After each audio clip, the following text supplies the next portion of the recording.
जग में कोई न सच्चा, सब में पाप है, कबीर वही सच्चा जो खुद से लड़े।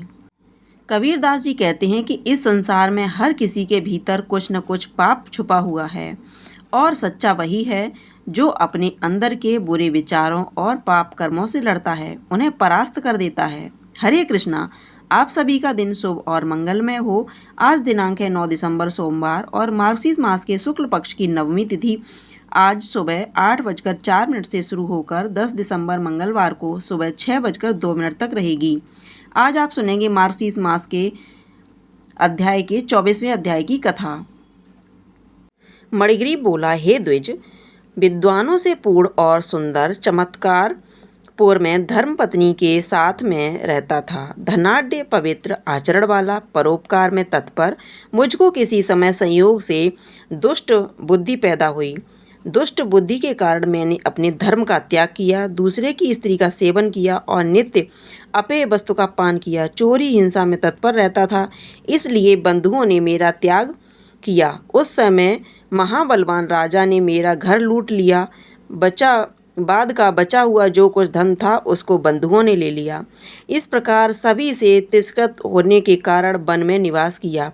स्त्री के साथ इस घोर वन में निवास करते हुए मुझ दुरात्मा का नित्य जीवों का वध कर जीवन निर्वाह होता है। हे ब्राह्मण, इस समय आप मुझ पातकी पर अनुग्रह करें। प्राचीन पुण्य के समूह से आप इस घोर वन में आए हैं। हे महामुनि, स्त्री के साथ में आपकी शरण में आया हूँ। आप उपदेश स्वरूप प्रसाद से कृतार्थ करने के योग्य हैं।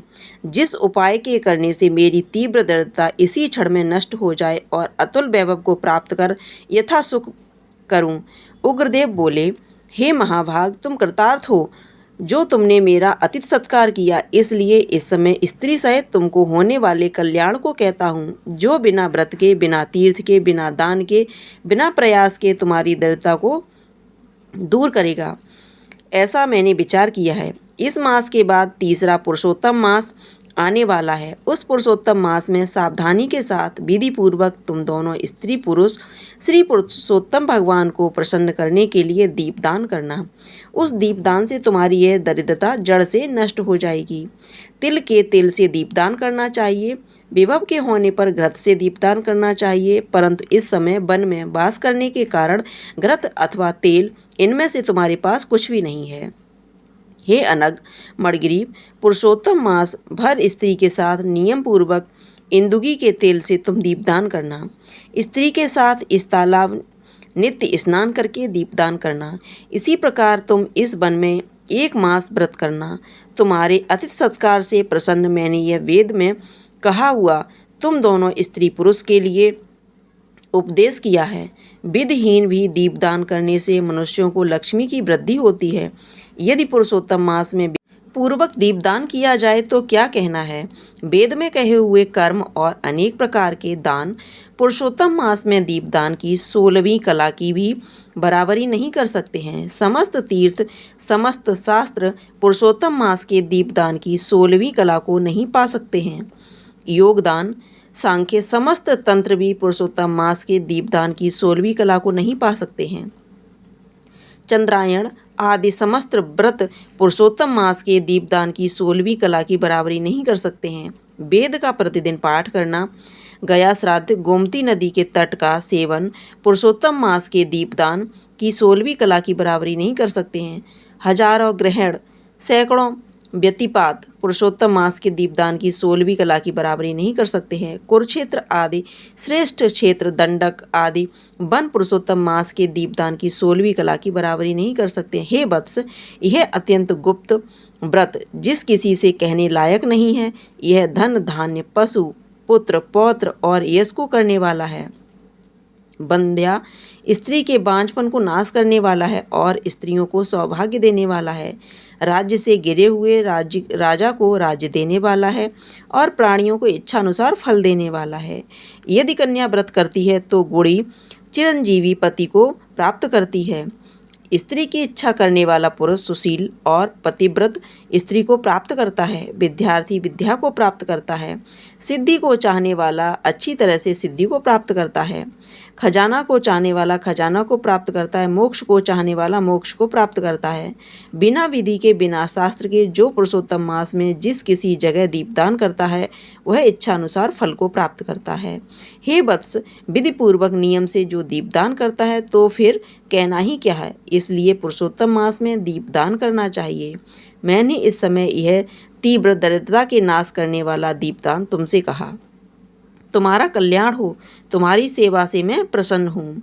अगस्त मुनि बोले, इस प्रकार वह श्रेष्ठ ब्राह्मण मन से 2 भुजा वाले मुरली को धारण करने वाले श्री हरि भगवान का स्मरण करते हुए प्रयाग को गए। वे दोनों अपने आश्रम से उग्रदेव के पीछे जाकर उनके पास कुछ मास पर्यंत वास करके प्रसन्न मन हो दोनों स्त्री पुरुष उग्रदेव को नमस्कार कर फिर अपने आश्रम को चले आए। अपने आश्रम में आकर भक्ति से पुरुषोत्तम में मन लगाकर ब्राह्मण की भक्ति में तत्पर उन दोनों स्त्री पुरुष ने 2 मास बिताया। 2 मास बीत जाने पर श्रीमान पुरुषोत्तम मास आया। उस पुरुषोत्तम मास में वे दोनों गुरु भक्ति में तत्पर हो दीपदान को करते हुए आलस्य को छोड़कर वे दोनों ऐश्वर्य के लिए इगुदी के तेल से दीपदान करते रहे। इस प्रकार दीपदान करते उन दोनों को श्री पुरुषोत्तम मास बीत गया। उग्रदेव ब्राह्मण के प्रसाद से शुद्धांतकरण होकर समय पर काल के वशीभूत हो इंद्र की पुरी हो गए। वहाँ होने वाले सुखों को भोग कर पृथ्वी पर भारत खंड में उग्रदेव के प्रसाद से श्रेष्ठ मन को उन दोनों स्त्री पुरुष ने धारण किया। पूर्व जन्म में जो तुम मृग की हिंसा में तत्पर मणिग्रीव थे वह वीरबाहु के पुत्र चित्रबाहु नाम से प्रसिद्ध राजा हुए। इस समय यह चंद्रकला नाम की जो तुम्हारी स्त्री है वह पूर्व जन्म में सुंदरी नाम से तुम्हारी स्त्री थी। पतिव्रत धर्म से यह तुम्हारे अर्धांग की भागिनी है।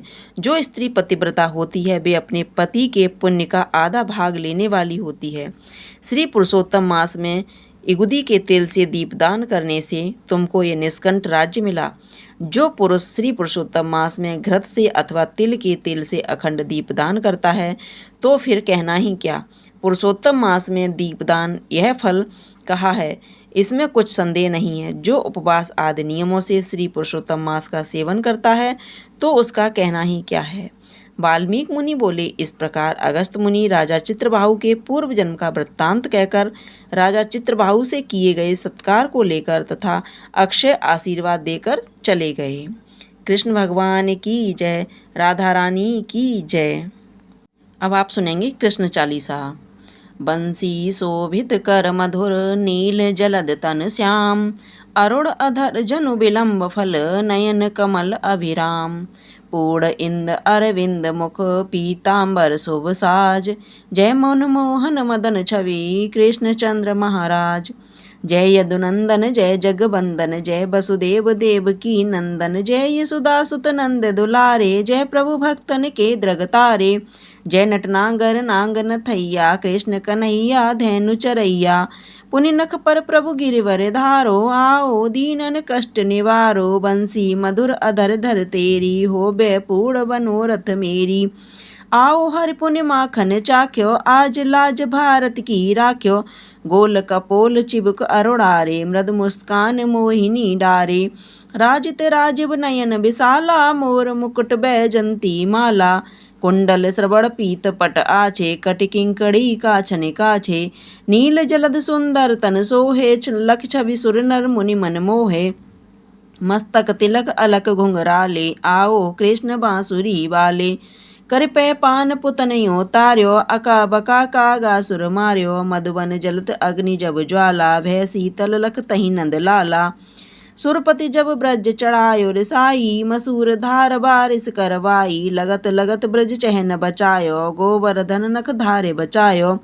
लखिय सुदामन भ्रम अधिकाई, मुख में 14 भुवन दिखाई। दुष्ट कंस अति ऊधम मचायो, कोटि कमल जब फूल मंगायो। नाथ कालिकई तब तुम लीने, चरण चिन्ह दय निर्भय कीने।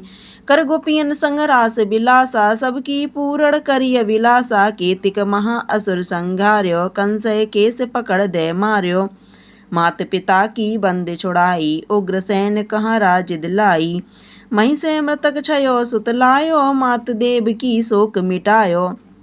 भौमासुर मृत दैत्य संहारी, लाए 67 सहस कुमारी।